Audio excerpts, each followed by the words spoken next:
Olá, vamos pro resumo aí? Olha, hoje eu tô com um livro que tá sendo queridinho por aí, que é o Outlive, que tem muitas pessoas lendo esse livro, né, comentando sobre esse livro, e confesso que eu acabei comprando realmente esse livro por influência de várias pessoas que eu acabei vendo lendo esse livro, comentando sobre esse livro, né? A Oprah falando sobre esse autor, né? E eu queria começar falando sobre o autor, que é logo no iniciozinho do livro e que adorei já desde a primeira página, contando exatamente sobre o autor, que é o Peter Attia.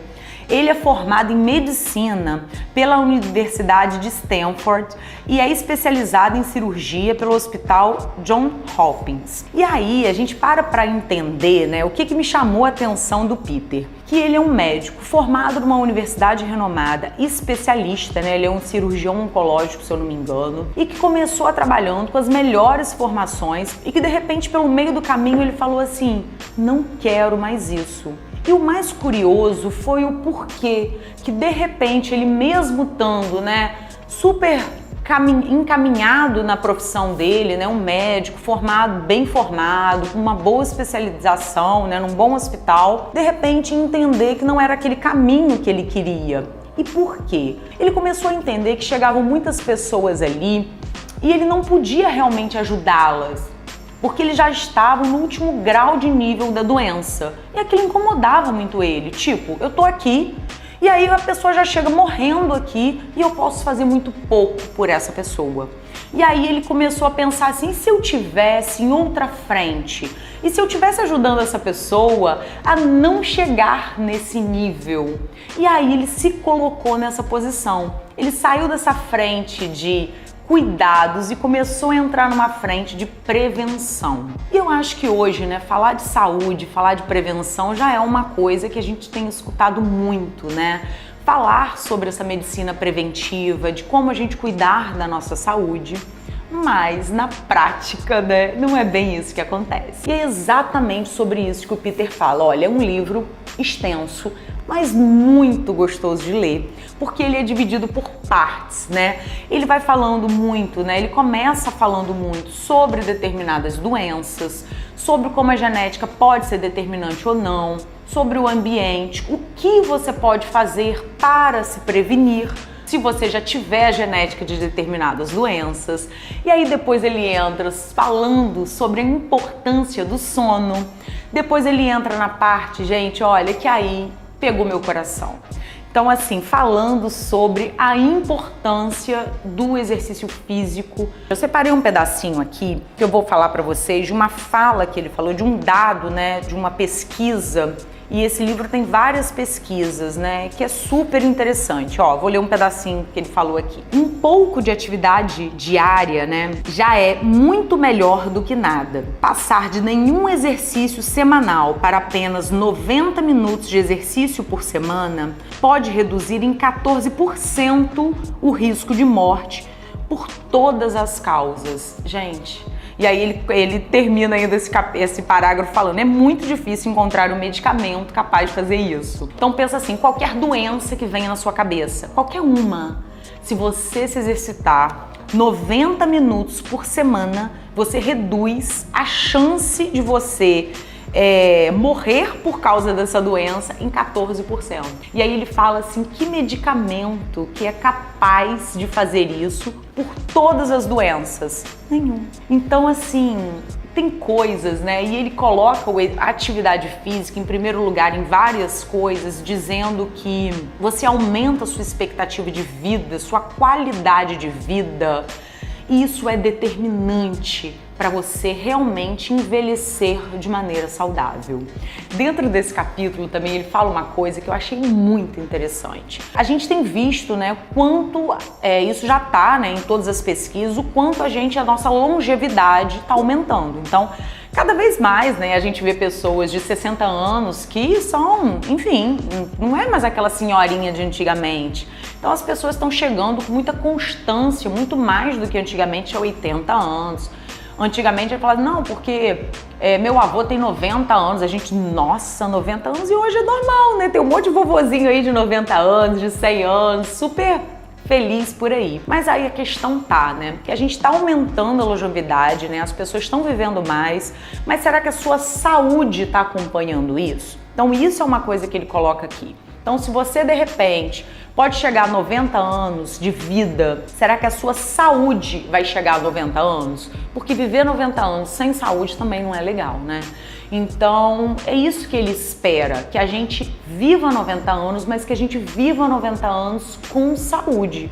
É isso que todo mundo espera, que todo mundo quer. E aí tem uma das coisas que ele fala aqui, alguns exemplos, nossa, que eu achei muito legal. E aí ele fala quanto que a gente vai perdendo capacidade física durante os anos, né?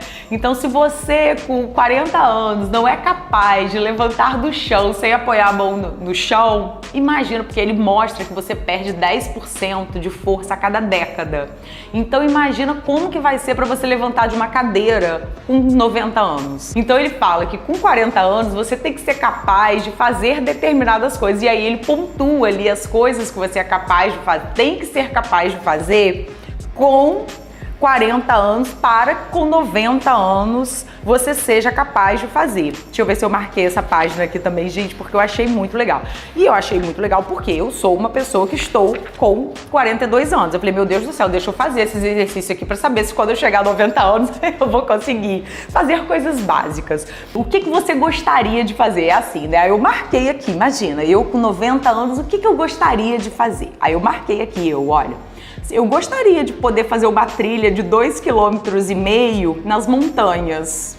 Imagina, com 90 anos você ser capaz de fazer uma trilha de 2,5 km nas montanhas. Gente, eu quero ser essa velhinha. Levantar uma criança pequena do chão. Ah, eu também quero. Imagina, eu velhinha não poder levantar meu neto. Não, eu quero. Equilibrar-se numa perna só por 30 segundos de olhos abertos. Ah, eu quero, porque lá na minha yoga tem um monte de senhorinha que faz isso. Eu também quero fazer.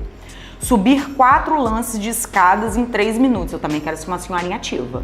Então, para eu, essas coisas aqui, tem outras coisas. Essas coisas foi que eu marquei. E aí ele diz tudo que você precisa de fazer hoje para você conseguir fazer isso lá com 90 anos. E por quê? Porque a gente vai perdendo muita força muscular ao decorrer do tempo. Então, se você não é capaz de fazer isso hoje, com certeza você vai estar muito impossibilitado de fazer quando você ficar mais velho. E eu acho que é um ponto pra gente refletir muito, sabe? Porque a gente gosta de pensar a curto prazo. A gente esquece que a vida não é só o agora. A gente está sempre se submetendo a desejos imediatos. Desejos imediatos na alimentação. A gente quer comer tudo que a gente quer agora e dane-se o depois.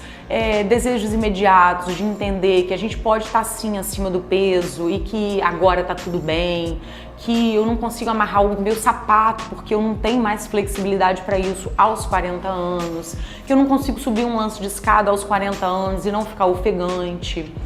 E, enfim, sabe, se já tá nessa situação agora, com você jovem, imagina quando você ficar mais velho. Porque pode ser que você não chegue a 90 anos, mas se você chegar?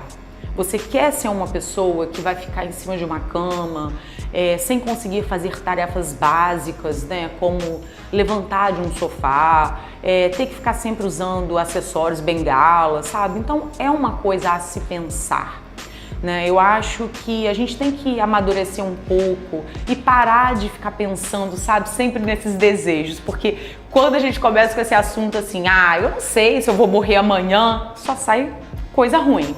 Então, não sei se você só faz loucura quando você pensa assim, eu não sei se eu vou morrer, deixa eu curtir minha vida, porque eu não sei se come tudo que quer. Então, o nosso corpo, ele tende a gente tende a buscar sempre por desejos imediatos. Desejos imediatos de não levantar para se exercitar mais cedo, antes de trabalhar, a gente coloca 1000 desculpas. Desejos imediatos de estar sempre comendo coisas que não são boas para nossa saúde. E não estou dizendo que a gente não possa fazer isso de vez em quando, mas você tem que entender que seu corpo é uma máquina perfeita e que você precisa de nutrir ele com os melhores, o melhor que você pode fazer, né? Por você mesmo. E isso é uma coisa realmente que a gente precisa de começar a pensar agora. A gente precisa de começar a se cuidar, de começar, às vezes, sabe quando a gente faz aquele exame de sangue e a gente pega e fala assim, mas tá tudo bem, mas tá tudo dentro dos limites. mas você quer com a sua saúde estar dentro dos limites ou você quer ser excelente nos seus exames? Porque a gente quer ser excelente em um monte de coisa, né? Mas e com a gente? E com o nosso corpo? A gente quer estar na média? Ah não, fiz meu exame, tá tudo bem, tô na média. Ou tô só um pouquinho abaixo. Você se trata assim com seus outros compromissos, com a sua família, com o seu trabalho? Você é mediano, tá um pouquinho abaixo da média? Provavelmente não, né? Então, ou seja, você tem que ser de alta performance primeiro com você. Então, seus exames têm que ser excelentes, seu cuidado com o seu corpo tem que ser excelente. E aí sim, você extravasa isso para as outras áreas da sua vida. Bom, eu e o Peter, pensamos muito parecidos e é por isso que eu indico muito esse livro, Outlive. Ele ensina de uma maneira muito gostosa como realmente coisas práticas que a gente pode fazer e começar agora para a gente ter uma vida realmente com saúde.